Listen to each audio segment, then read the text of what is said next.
Olá, seja bem-vindo de volta às nossas aulas aqui da Escola Charles Spurgeon Online. Sou o professor Felipe Prestes e estamos aqui para mais uma das nossas aulas em que temos falado sobre o grego intermediário e especificamente temos falado sobre o artigo como um substantivador, como aquilo que individualiza e conceitualiza as palavras às quais ele tem sido relacionado.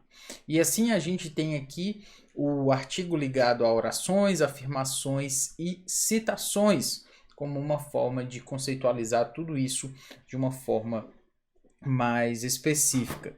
Então, aqui nós temos, eu parei na última aula em Romanos 13, no versículo 9, e nós temos um verbo bem grande, inclusive aqui, anakephalaiuntai.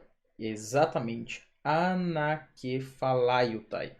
Em que se diz ento logo tudo, então nesta palavra, e aí nós temos anakephalaiutai. Anakephalaiutai, todo esse verbo aí, pelo jeito não é um verbo tão frequente no Novo Testamento, acabei de checá-lo aqui. Ele aparece duas vezes só no Novo Testamento. A segunda vez em que ele aparece está lá em Efésios 1, versículo 10. De fazer convergir nele, na dispensação da plenitude dos tempos, todas as coisas, tanto as do céu como as da terra. Então, fazer convergir é exatamente isso. Anakefalaio. Esse verbozão bem grandão aí, como você tem.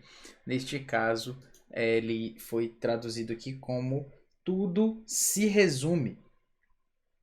Certo? Tudo se resume. Esse tudo aqui exatamente não está traduzido, mas está implícito no verbo, né, na própria ideia do verbo aí, anakephalaiutai. Muito bem. Tudo nesta palavra se resume. E aí nós temos HP6. Lembra que o verbo é o verbo agapao, mas no caso o verbo agapao está na sua forma imperativa, né? Então, amarás, HP6, amarás, ton plesion, amarás o próximo, amarás o próximo, e aí nós temos su, amarás o teu próximo, certo? Amarás o teu próximo, e aí nós temos ros, como. Ros é a ideia de como, o su está no genitivo, né? Então é a ideia amarás o teu próximo, ros como. E aí nós temos celton. Celton é a nossa forma do pronome reflexivo. Então o pronome reflexivo, realtos, neste caso ele está na sua forma da segunda pessoa do singular. Então amarás o teu próximo como, e aí nós temos a ti mesmo. É bem interessante porque ele toma a sua forma acusativa aqui, porque exatamente amarás o teu próximo como tu amas a ti mesmo, né? Então esse amas a ti mesmo, ele é objeto do verbo amar. A ti mesmo, ele é objeto do verbo amas, então por essa razão ele está aí na sua forma acusativa, certo? Então, amarás o teu próximo como a ti mesmo.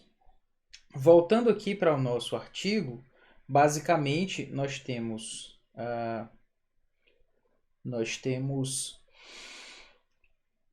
o nosso artigo aqui da seguinte forma, né? Ento logo tuto, e aí nós temos to aqui, ó.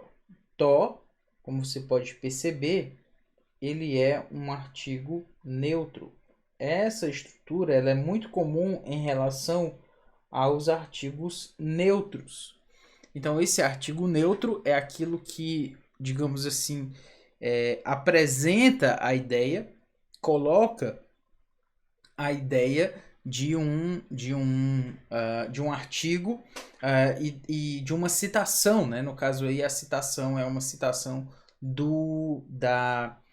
da lei. Então, por essa razão, ele utiliza esse artigo como quem diz, pois isto, por esta questão, por isto que eu vou citar agora. Seria mais ou menos isso ao que ele estaria se referindo, certo? Então, pois isto não adulterarás, não matarás. Então, essa é a forma de ele individualizar toda essa citação, utilizando somente o artigo, ok? Muito bem. Aí nós temos o que basicamente o Daniel Wallace nos fala aqui é o seguinte: o artigo neutro no começo do verso, então, cadê o artigo neutro? Está aqui. O artigo neutro no começo do verso introduz a segunda tábua dos 10 mandamentos. Exatamente. Não adulterarás, não matarás, não furtarás. É a segunda parte, né? São os próximos mandamentos depois daqueles que se referem diretamente a Deus. E não são os horizontais, né? Os que são ligados aos relacionamentos. Então, a segunda tábua dos 10 mandamentos. O ento, como a gente tem aqui, ó, o ento, nisto, né, exatamente, em direção ao final do verso, tem o papel de retomada, referindo-se ao masculino logo, certo? Exatamente, nós temos aqui, ó, ento. Então, ele está se referindo aqui à ideia de logo.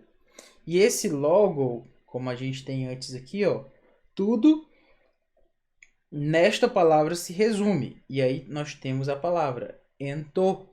Nesta palavra, ele acabou de individualizar, ele acabou de marcar uma conceituação daquilo que vem adiante. Amarás o teu próximo como a ti mesmo. Então, é nesta palavra, nisto que eu estou falando agora, nisto que foi falado anteriormente em relação a essa palavra, certo? Então, ele se trata aqui de algo, como eu falei, anafórico. E Daniel Wallace nos faz perceber que algo similar a isso também acontece lá em Gálatas 5,14. O que é que nós temos aqui em Gálatas 5,14? Nós temos porque paz toda, nomos, toda a lei. Lembra de que nomos significa lei. Sempre lembra disso, né? Lembra de antinomia e questões antinomia, teonomia, tudo isso tem a ver com a ideia de lei. E aí, autonomia também, né? Então nós temos porque toda a lei, e aí nós temos en reni. En reni significa em e reni significa é o numeral 1. Então toda a lei em 1, e aí nós temos a palavra logo, em uma palavra, no caso aqui, em um preceito, foi traduzido por preceito, ou em só preceito, mas aí você sabe que se trata de uma palavra. E aí nós temos peplerotai. Peplerotai é o verbo pleró, ou na sua forma perfeita, se eu não me engano. Deixa eu abrir aqui, Gálatas 5,14. Gálatas 5,14. Porque toda a lei se cumpre em um só preceito, a saber, amarás o teu próximo como a ti mesmo. Exatamente, pleró, ou na sua forma perfeita. O verbo aqui é pleró. Professor, como é que você sabe que esse verbo estava no perfeito? Porque ele tem uma repetição, de raiz. Normalmente, quando você repete a raiz, é porque você tem um verbo na sua forma do perfeito. É bom lembrar disso aí, certo? Então, pleró, ou se cumpre, né? No caso aqui, se cumpre Peplerotai, lembra aqui que está na sua forma médio passiva também, tá? Então a toda lei se cumpre em um só preceito. E aí nós temos, olha, ento. Ento, como você pode notar, nós temos nisto ou no. Nesta coisa, nisso que eu vou falar agora, seria mais ou menos isso. A atualizada traduziu como a saber. E sabe o que é interessante? Eu sempre tenho chamado a atenção. Qual é a vantagem de você conhecer mais sobre o grego do Novo Testamento e começar a se aprofundar mais, por exemplo, aqui no grego intermediário? É porque você começa a dialogar com as versões, você começa a entender. Por que ele traduziu aí como a saber ou algo como isto é? Por que ele traduziu assim? Se no grego nós temos ento, porque não dá para traduzir ento da sua forma literal? Seria no, em o. Não faz sentido. Por quê? Porque não é isso que o texto está dizendo. De fato, o que o texto está dizendo é isso aí. É a saber. É isto é. Basicamente porque ele está falando. É como se ele dissesse. Toda a lei se cumpre em um só mandamento. Vou dizer que mandamento é esse. Certo? E é neste, dois pontos. Então ele indica que vai começar. Ele anuncia essa palavra que eu estava procurando. Ele anuncia que virá uma citação. É esta citação que eu vou trazer agora e vou apresentar para você. Toda essa ideia está nesse artigo aí. Por isso que ele é um artigo substantivador, né? Por isso que ele é um artigo individualizador, porque ele traz toda essa ideia aí para a gente. Então, a saber, isto é, basicamente seria essa ideia. A HP6, interessante que também é uma marcação, novamente, do mesmo mandamento, né? Então, amarás, HP6, amarás, teplesion, o próximo, o teu próximo, ros celton, como a ti mesmo. Então, esse ento aqui, como eu falei, ele traz essa ideia conceitualizada. Ele foi conceitualizado. Ele era só um artigo ligado a...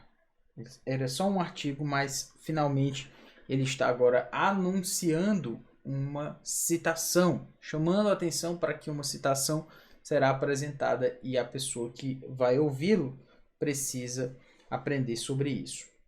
Muito bem. Nós temos agora o texto de Efésios 4:9, certo? Efésios 4:9. Vamos abri-lo aqui. Efésios 4:9. Vamos lá? Nós temos aqui. Ora, que quer dizer subiu, senão que também havia descido até as regiões inferiores da terra. Nós temos aqui, olha. Tode anebei. Anebei significa subiu. Lembra que eu falei sobre... na verdade aqui já é outro verbo, né? É o verbo anabaino, que significa também, novamente, eu subo, porque o baino tem a ver com a ideia de eu vou. Então, anabaino significa eu subo. Então, T-estin significaria o que quer dizer? Ou quer dizer. E aí, todé seria esse que, como foi aqui traduzido. O or não necessariamente. Então, o que quer dizer subiu? Eime, se não. Hot, que. Cai, também. Catebei. Se anabaino. Vamos lá. Se anabaino significa eu subo. O que você acha que catabaino significa? Ora, se anabaino significa eu subo, catabaino significa eu desço. Por quê? Porque significa eu vou para baixo. Então, eu desço. Então, o que que significa? É por isso que nós temos Anebe e Catebe, certo? Ah, professor, mas por que que a forma deles é tão diferente, né? O que que a gente pode falar sobre isso? Basicamente porque eles dois estão no auristo. Então, por isso que ele está tomando essa forma aí um tanto diferente. Ok? Muito bem. Então, que quer dizer subiu, se não desceu. E aí nós temos aqui uma relação havia descido, né? Que quer dizer que ele subiu, se não quer dizer também que havia descido. Catebei. E aí nós temos eis. Eis foi traduzido aqui como até. Mas esse eis literalmente é a ideia de ir para dentro de, certo? Então, eis seria essa ideia, ir para dentro de do que? Ir para dentro da, ou entrar, certo? Haver descido em direção a Takatotera. Takatotera é a ideia de as regiões inferiores. Então, Takatotera sendo as regiões inferiores, os pontos inferiores. E aí a gente tem logo também aqui, ó, Meretesgues, que traz para a gente a ideia de da terra, ok? Ocorre que quando a gente tem as regiões inferiores da terra, o ponto basicamente aqui é nós notarmos o nosso artigo aqui. Esse artigo, como você pode ver, ele traz para a gente a ideia do artigo que vai marcar aí uma afirmação. Então, literalmente, seria o que quer dizer isto? O que quer dizer essa coisa sobre a qual eu vou falar agora? O que significa esse ponto que eu vou apresentar para você? A ideia é mais ou menos essa. É trazer já de antemão a ideia do que vai se falar. Então o artigo ele conceitualiza, como a gente já falou, ele individualiza e ele marca o que vem adiante. Nesse caso, ele é um tanto, né, catafórico, né? Ele está apontando para o que vem adiante e não necessariamente ao que passou. De qualquer forma, fica a questão aí de nós lembrarmos essa questão, certo? Então, nós temos aqui, embora somente uma palavra da citação do Salmo 68:18 seja repetida, a expressão sugere que todo o versículo está sendo considerado. Então, a ideia, como eu falei, nós temos aqui, embora somente uma palavra da citação do Salmo 68:18 seja repetida, a expressão sugere que todo o versículo está sendo considerado. Por que a gente está falando isso? Lá no Salmo 68:18, deixa eu abri-lo aqui, Salmo 68:18, subiste as águas, levaste cativo o cativeiro e recebeste homens por dádivas, até mesmo rebeldes, para que o Senhor Deus habite no meio deles. Salmo 68:18. Deixa eu ver aqui só para checar. Exatamente. Subiu às alturas, né? Quando diz no versículo 68, capítulo 68:18, no Salmo 68:18, desculpe, nós temos aí, subiste às alturas, levaste cativo o cativeiro. Então, a questão como a gente tem aí é, embora somente uma palavra da citação do Salmo 68:18 seja repetida, que citação essa, né? Subiste. E aí a questão é, a expressão sugere que todo o versículo está sendo considerado. Em outras palavras, o autor não está perguntando o que quer dizer ele subiu, mas a pergunta mais precisa seria o que significa a citação do Salmo 68:18? Ou seja, o que é que significa isso que foi dito anteriormente?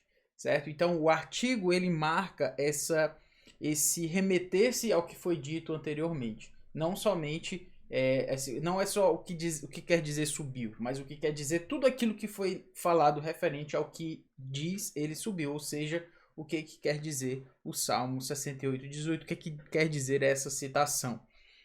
Como você pode ver, o uso do artigo ele é muito para fazer de fato isso individualizar, conceitualizar e referir-se de forma anafórica. Muito bem, seguindo adiante, nós temos o texto de Mateus 19:18. Nós temos aí, legei autou. Lembra que legei significa ele diz, literalmente vem do verbo lego, a gente já tem falado aqui algumas vezes. Então, quando a gente tem legei autou, significa ele diz, legei. Literalmente ele diz. No caso foi traduzido como ele perguntou, mas só para que você saiba de onde vem o verbo. E aí nós temos o autor. Autor na sua forma dativa. Então, pronome pessoal, no caso, terceira pessoa do singular. Na forma dativo, no seu caso dativo, então ele está se referindo a um objeto indireto. Neste caso, é muitas vezes traduzido pelo lhe. É bom lembrar que no português o lhe ele é um pronome exatamente para se referir especificamente a um objeto indireto, certo? Então é eu lhe dou a vida eterna, por exemplo, né? Então, esse dou a ti, ou dou a você, ou eu lhe dou, ou eu dou a ele. Enfim, essas questões em relação ao objeto indireto, ela é marcada pelo lhe. É importante lembrar essa questão. E aí a gente tem legei autou. Poias. Poias. Quando a gente tem poias, a gente tem essa ideia do quais, né? Por quê? Porque a gente tem o nosso ponto e vírgula aqui, ó. Como você lembra, o ponto e vírgula no grego diz respeito ao ponto de interrogação. Então, e ele lhe perguntou: quais? Quais? E aí nós temos eipen e Jesus. Eipen e Jesus, certo? Quando a gente tem eipen e Jesus, aliás, Jesus, eipen, antes disso, nós temos ro.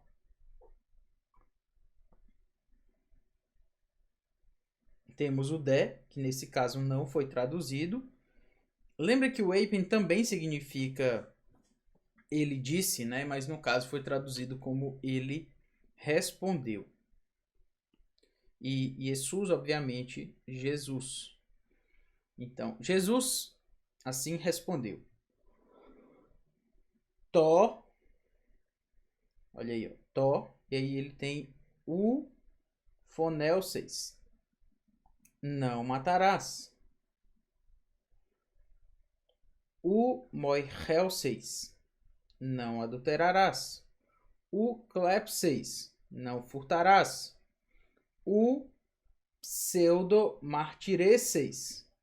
Não farás falso testemunho, ou não dirás falso testemunho. O que a gente precisa chamar aqui atenção, né? Para o que a gente precisa chamar a atenção? A gente precisa chamar a atenção exatamente para o fato de que aqui nós temos o tó, certo? E logo adiante nós temos aquelas citações.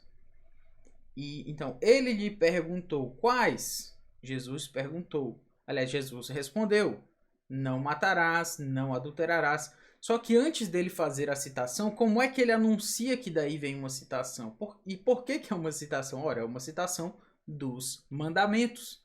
Então, para que ele marque essa citação dos mandamentos, ele apresenta e coloca, né, insere um artigo. Esse artigo, portanto, tem essa função de marcar uma citação que virá adiante. Então, não matarás, ou seja, aquilo que diz respeito a não matarás, não adulterarás, não furtarás, o pseudomartireces. Lembra que esse pseudomartireces algo bem interessante, porque o pseudo-martireseis, ele vem exatamente da seguinte questão. Nós temos aqui, ó, pseudo. Lembra que a ideia do pseudo tem a ver com a ideia de falso. E martireseis tem a ver com a ideia de testemunhar. Então, literalmente, pseudo-martireo seria testemunhar falsamente. Então, é importante dizer que muitas vezes, quando você soma, né, a raiz das palavras, isso traz o significado como nós conhecemos corretamente. Algumas vezes não dá certo, é verdade, e é bom notar isso também. Mas em outras vezes, a soma das raízes pode ser que ela traga, de fato, a tradução correta. O que fazer em relação a isso? Bom, é importante a gente notar que pode ser que funcione, pode ser que não. Então você não tem como ter uma garantia sobre isso. Então o que você tem que ter? Você tem que ter cuidado. Não sair simplesmente atribuindo a soma das raízes como o significado da palavra, até porque se você fizer isso, pode ser que você caia naquilo que é chamado de falácia lexical.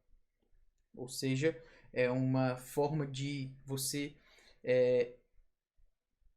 presumir que a soma das raízes necessariamente vai trazer o significado da palavra e não necessariamente. Inclusive, a gente tem os perigos de interpretação bíblica, que é do D. Carson, é um livro que fala sobre essa questão, um livro importante aí.